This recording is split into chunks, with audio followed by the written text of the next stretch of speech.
कोयले की commercial mining के केंद्र के फैसले के खिलाफ झारखंड सरकार ने सुप्रीम कोर्ट का दरवाजा खटखटाया है। इस पर अब राज्य में सियासी महाभारत की शुरुआत भी हो गई है।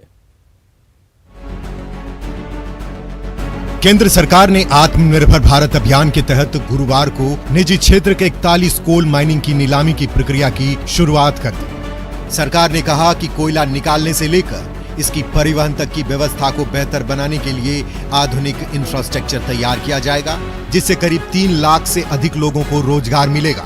वहीं 33,000 करोड़ का पूंजी निवेश आकर्षित होगा।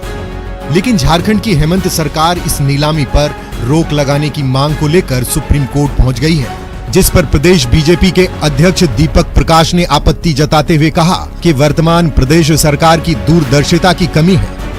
3.25 करोड़ जनता के हितों को ध्यान में न रखते हुए इस प्रकार का काम कर रहे हैं, जिससे झारखंड की जनता को अहित ही होगा। और सच है कि कोयले के उत्पादन से इस राज्य की अर्थव्यवस्था अच्छी होगी, रोजगार के सृजन होंगे, रॉयल्टी बढ़ेगी और साथ ही साथ हम कह सकते हैं कि डिस्ट्रिक्ट माइनिंग फंड में बहुत अच्छे पैसे आएंगे और साथ ही साथ इस देश के लिए बहुत अच्छा होगा। यह राष्ट्र हित का निर्णय है, जिसको राज्य की सरकार नहीं समझ पा रही है। हेमंत सरकार ने सुप्रीम कोर्ट में कहा, कोरोना काल के चलते खदानों का उचित मूल्य नहीं मिलेगा और इससे आदिवासियों की जिंदगी प्रभावित होगी।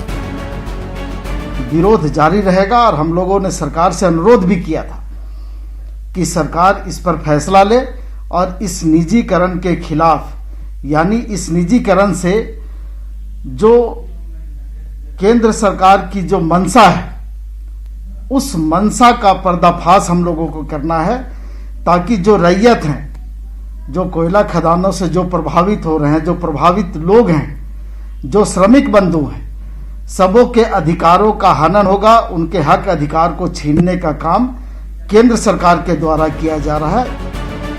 वहीं केंद्र सरकार ने इस फैसले को ऐतिहासिक बताते हुए कहा कि इससे 20,000 करोड़ रुपए का वार्षिक राजस्व प्राप्त होगा और भारत के ऊर्जा क्षेत्र में प्रतिस्पर्धा की शुरुआत होगी और इससे कोयले के उत्पादन में बढ़ावा भी मिलेगा।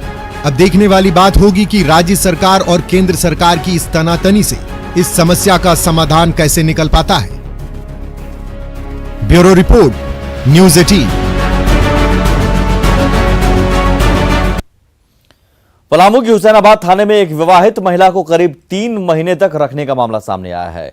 बताया जा रहा है कि गुजरात से प्रेम विवाह कर एक युवती अपने पति के साथ पलामू के अलीनगर गांव आई, जिसके बाद पुलिस ने उस युवती और उसके पति को हिरासत में ले लिया। पति को कुछ दिनों बाद छोड़ दिया गया, लेकिन महिला को करीब 3 महीने तक हुसैनाबाद थाने में ही रखा गया। सूबे के डीजीपी को युवक ने ट्वीट किया, जिसके बाद जाने के बाद पुलिस महकमा हरकत में आया और महिला को पति के पास भेजा गया। उधर पुलिस की दलील है कि युवती के पहले पति ने फोन कर युवक पर उसकी पत्नी को भगाने का आरोप लगाया था, लिहाजा महिला को लॉकडाउन के दौरान सुरक्षित महिला कांस्टेबल के साथ रखा गया था। उनको पकड़ा था, इसके बाद फिर हमको भी 3 दिन बंद किया था, इसके बाद फिर हमको भी छोड़ दिया था। पैसा भी मांग हुआ था, 10,000 रुपया दिए थे मुखिया, टूना मुखिया को। इसके बाद फिर 10,000 रुपया लेके हमको छोड़ दिया गया। 14 तारीख को रास्ते में से पुलिस पकड़ के लेके गई और उधर रखा है 3 महीना। अच्छे से खाना खिलाया और 18 तारीख को आई। जमशेदपुर में 2 सगी बहनों ने अपने पिता के दोस्त पर ही यौन शोषण का आरोप लगाया है।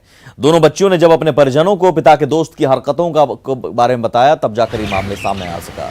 खबर की जानकारी चाइल्ड लाइन की टीम तक भी पहुंची, जिसके बाद मामले में एफआईआर दर्ज कर आरोपी को हिरासत में लिया गया है।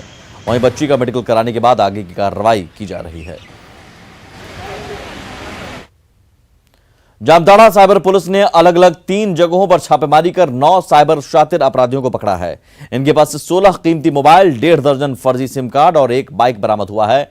साइबर पुलिस ने जामताड़ा के नारायणपुर थाना के राजा भीटा से 7 और कुरेडी 2 से 1 को पकड़ा है। वहीं करमाटांड़ थाना के रामपुर से एक शातिर साइबर ठग को गिरफ्तार किया गया है। कुल 16 मोबाइल सेट, 30 से ज़्यादा मोबाइल सिम, कई बैंक खातों का प्रिस्क्रिप्शन मिला है। इस संबंध में जामताड़ा साइबर अपराध थाना कांड संख्या 21/20 एवं 22/20 अंकित कर 2 अलग अलग प्राथमिकी अंकित कर उस पर विधि सम्मत कार्रवाई।